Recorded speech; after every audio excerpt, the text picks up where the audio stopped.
Lorsqu'on parle de sexualité, on a toujours tendance à considérer que des personnes atteintes d'un handicap n'entrent pas dans le champ de la sexualité et surtout pas dans le champ de la séduction. Ce sont des personnes qui sont souvent considérées comme asexuées, comme si la sexualité ne les concernait pas, ne les regardait pas. Et lorsqu'on aborde la question de la séduction, il semble tout naturel, entre guillemets, que ces personnes ne parviennent pas à séduire du fait de leur apparence corporelle, du fait de leur place dans la société, ou même du fait de ce qu'elles sont intimement, comme si véritablement elles n'avaient pas à rentrer dans ce champ. Or, tu as montré que on est très loin du compte lorsqu'on se représente des choses de cette manière. Mais sexualité et séduction mettent en lumière notre rapport en tant qu'individu, en tant qu'humain, d'origine latine, émanant d'une culture occidentale, au corps, à l'intime, à la sexualité, au regard. C'est-à-dire que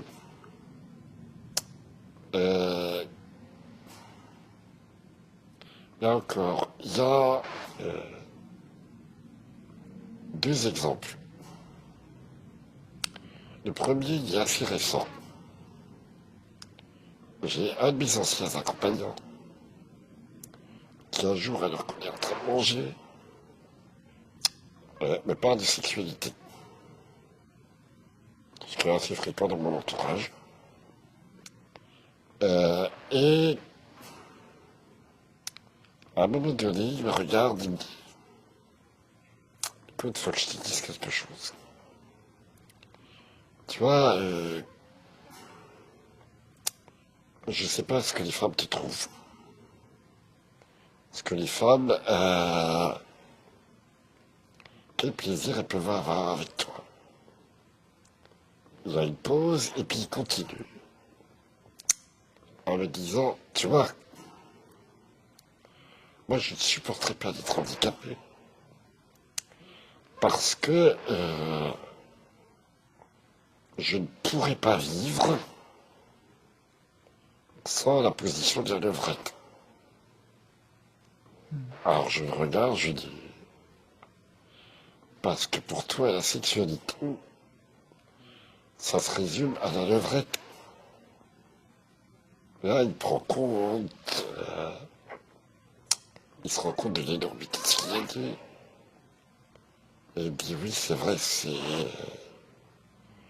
ils ont restreint de la sexualité. Il a fait ce que font beaucoup d'hommes finalement, considérer que la physiologie, c'est la sexualité, et qu'il n'y a pas de dimension psychologique qui intervienne. Et il n'y a pas de plaisir sans. Il a considéré aussi que la position masculine, c'était une position de domination physique par rapport à la position féminine. Et donc il s'est dit, si j'étais handicapé, je ne pourrais pas jouer ce rôle classique attribué à l'homme, et il en est venu par un raccourci à dire que je ne pourrais pas avoir de sexualité. Ça manque d'imagination. Bah, que beaucoup d'hommes ont. Et qu'un certain nombre de femmes ont. La deuxième anecdote, c'est un homme qui un jour est venu me voir pour me dire, Marcel, dis-moi comment tu fais pour avoir des femmes aussi facilement. Si tu veux, il y a encore dans l'esprit du commun, il y a une anormalité quelque part. Et l'anormalité, c'est de séduire alors qu'on devrait apitoyer. Tu vois. Or, Quand tu vois un film comme Intouchable, on apprend une chose intéressante. Dans la scène où ils sont avec des prostituées, lui, il prend du plaisir en se faisant battre l'oreille.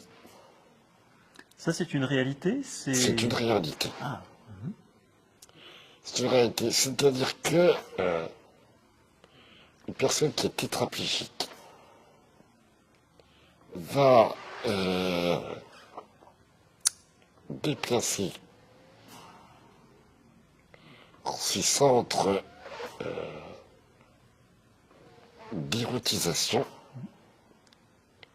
vers les parties sensibles de son corps, en l'occurrence le cou et le visage. on voit bien qu'il ne faut pas confondre ce qui est érogène dans le corps avec ce qui est génital. Parce qu'on a trop tendance Exactement. à réduire la sexualité au génital. Mais là, on voit très bien que par ce déplacement des zones érogènes, que la sexualité touche l'entièreté du corps sensible. Oui, et ça rejoint une troisième anecdote qui est celle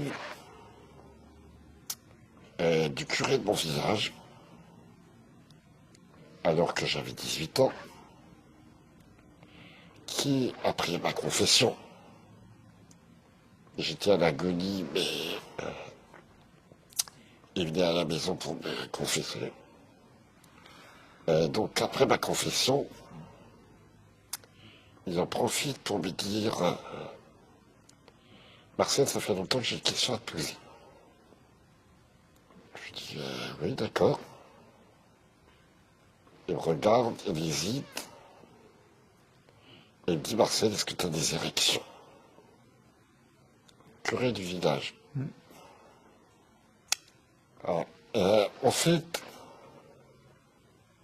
le problème, c'est que plus ton handicap est important, moins tu es sexué dans l'esprit des gens. Et c'est ça qui est terrible. En fait, tu es désexué en fonction de ton taux de handicap. Pourquoi? Parce que dans l'esprit du lambda, tu as des peurs ataviques qui sont liées à la procréation, qui sont liées à un domaine que tu connais bien, qui est la monstruosité. Oui, le corps jugé monstrueux. Et donc, en fait, dans ma situation, toute relation affective et sexuelle relève de la rencontre de la belle et de la bête. Le conte de Cocteau. Et c'est exactement ça, c'est-à-dire, très longtemps, je me suis vécu comme la bête qui a eu la chance de rencontrer des belles qui ont accepté de lui donner un baiser, lequel baiser l'a transformé,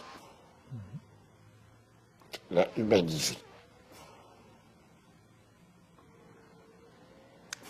Et tu t'es demandé ce que ces femmes te trouvaient? Pourquoi est-ce qu'elles allaient vers toi? Tu étais dans une conception de la séduction et de la virilité où tu n'étais certainement pas d'emblée à la hauteur des autres hommes, puisque les autres te regardaient comme n'étant pas susceptibles de plaire ou de faire valoir cette virilité. Ah, pendant très longtemps, je me suis posé la question. Mhm. Pendant très longtemps, j'ai eu du mal à accepter l'idée que c'était possible. Parce que j'étais complètement aveuglé par une éducation familiale et sociale qui me réduisait à mon handicap. Donc, pour dépasser ça, il faut faire un travail sur soi très important. Mais beaucoup d'hommes devraient également faire ce travail sur eux-mêmes et sur leur propre virilité. Tous ces hommes qui, par principe, posent que de toute façon, tu ne peux pas être en rivalité avec eux parce qu'ils sont dans une position supérieure et qui se rendent compte, à leurs dépens, que tu séduis, y compris des femmes qui pourraient leur plaire. De ce fait, c'est une forme d'insulte à leur propre virilité qu'ils considéraient comme acquise. Ça oblige à élargir le champ de ce que, du point de vue du genre, ils associaient à la virilité masculine. Il faut accepter qu'il y ait d'autres formes de masculinité, d'autres formes de séduction lorsqu'on est homme. Et voilà qui conduit forcément aussi à s'interroger sur sa propre virilité. D'autres formes de plaisir aussi. Et d'autres formes de plaisir, ne l'oublions pas. Parce que, là encore, un homme ou une femme qui tombe amoureux de quelqu'un qui a un handicap, ce n'est pas par hasard. Ce n'est pas par hasard et ce n'est sûrement pas pour entrer dans une relation de souffrance. Si un couple se forme dans lequel il y a un handicap, c'est que les raisons sont très profondes et que le plaisir est réel, quel que soit ce plaisir. Après, ce n'est pas à l'extérieur, à l'entourage de juger ce plaisir, ni même d'essayer de comprendre,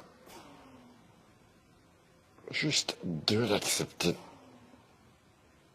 Le problème, c'est que ce plaisir devient inacceptable pour beaucoup, parce que, d'une part, il ne rentre pas dans leurs critères, d'autre part, il y renvoie à leur plaisir à eux, qui souvent est triste, qui souvent est desséché, voire qui est totalement absent. Si tu veux, la Bible m'a appris une chose. Le fait de donner des cours à des accompagnants professionnels, à de futurs accompagnants, le fait de rencontrer des professionnels, de l'accompagnement, le fait de rencontrer plein de monde dans mon existence, m'aura montré que finalement, il y a moins de gens bien dans leur corps, bien dans leur sexualité, qu'il y a de gens heureux. Et donc, le handicap passe son temps à jouer un rôle de miroir. On est constamment le miroir des incapacités d'autrui. On s'interroge sur ma sexualité parce qu'on est mal dans la sienne. Et on arrêterait de s'interroger sur ma sexualité à se demander comment je fais pour séduire si on était bien avec soi-même. Or, tout compte fait, il y a beaucoup moins de gens bien avec eux-mêmes, en accord avec eux-mêmes, qu'on aimerait le croire.